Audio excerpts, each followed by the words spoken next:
So many R32s, and an S14, and an old Subaru. But where's the stuff from the late 90s? Where's the stuff from the 2000s? That's what I really want. How do I get those cars? For once today, Montu Motors is going to take your dream and crumble it up and throw it in the trash, because we're going to talk about illegal cars.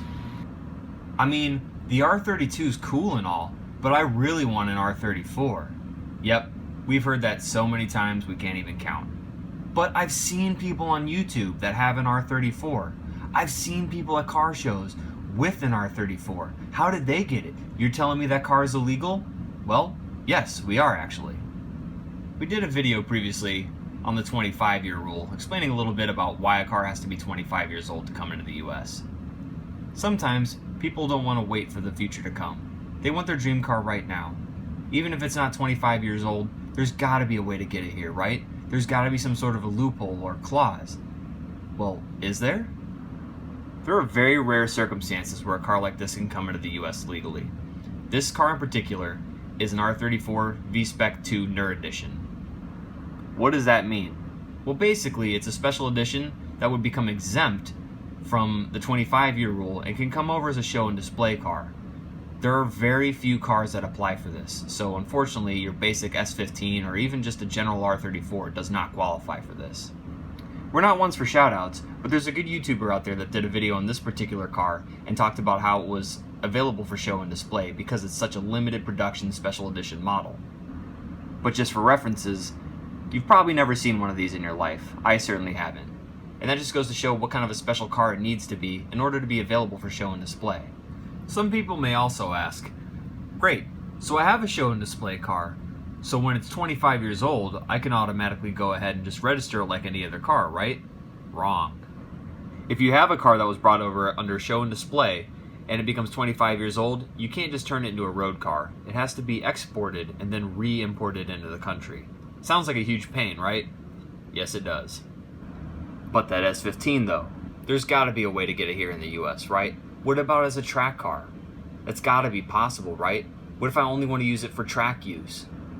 The term track car technically doesn't exist to the government.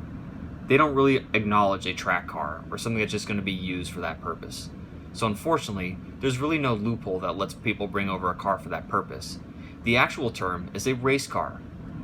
Great, so can we get that S15 brought over as a race car, you may ask? No, unfortunately, it doesn't work that way.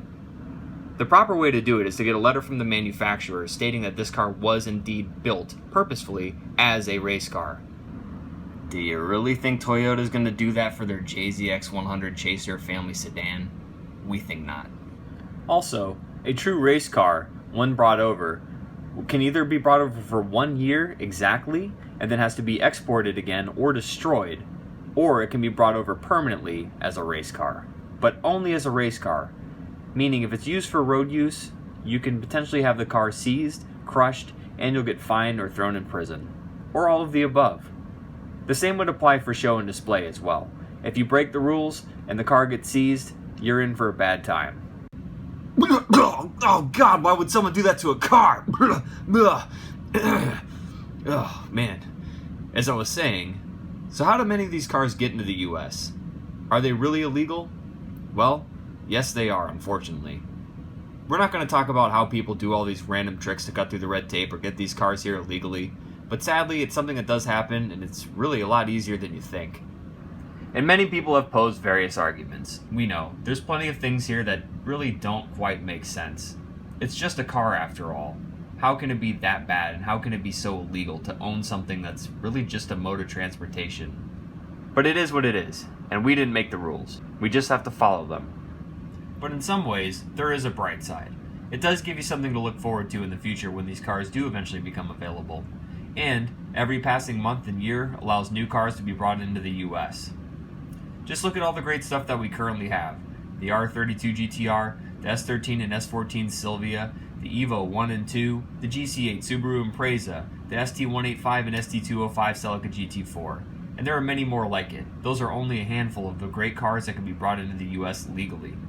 And again, more will come as the time passes. So don't get down in the dumps just because you can't have it right now. It gives you a goal to have in the future, right? Besides, if your dream car is an R34, We presume they're going to cost buku bucks, so you better start saving now because it's not going to be a cheap car. Hopefully this didn't put a damper on your day, but it's better to have those questions answered and play it safe, isn't it? Thanks for watching this video, and have a good one. I would definitely recommend Montu Motors. And I would definitely go through Montu Motors again and again. Registration, insurance, all that stuff. But at the end of the day, they took care of every fear you could possibly have. They'll be able to answer it right on the spot. That was a ridiculously simple process for getting a JDM car. I couldn't be happier with my purchase from Montu Motors.